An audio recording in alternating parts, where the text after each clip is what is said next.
કેશોદના પલ્લવીનગરમાં તાપણું કરવાની ના પાડતા બાઇક સળગાવી દેતા નોંધાઈ ફરિયાદ। બે ઈસમોએ વૃદ્ધને માર મારી મકાનમાં તોડફોડ કરી ભયનું વાતાવરણ ઊભું કર્યું।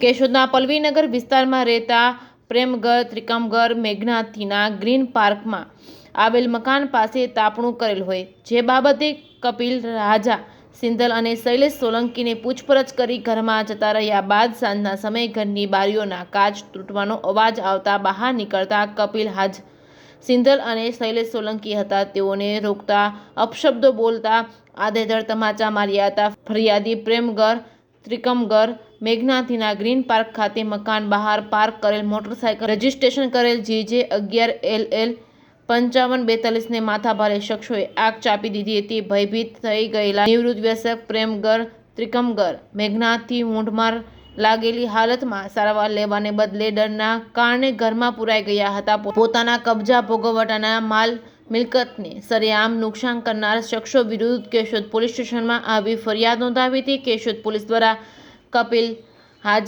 સિંધલ અને શૈલેષ સોલંકી વિરુદ્ધ ગુનો નોંધી કાયદેસરની કાર્યવાહી હાથ ધરી છે। જૂનાગઢ જિલ્લા પોલીસ વડા હર્ષદ મહેતા વડીલોની સલામતી સાથે તમામ પ્રકારની મદદ માટે જવાબદાર તંત્રને સૂચિત કરેલ છે। ત્યારે કેશોદના પલ્લવીનગર વિસ્તારમાં રહેતા પ્રેમઘર ત્રિકમઘર મેઘનાથીને ભવિષ્યમાં માથાભારે શખ્સોની લુખાગીરીનો ભોગ બનવું પડશે કે કેમ, એ તો હવે આવનારા દિવસોમાં જ ખબર પડશે।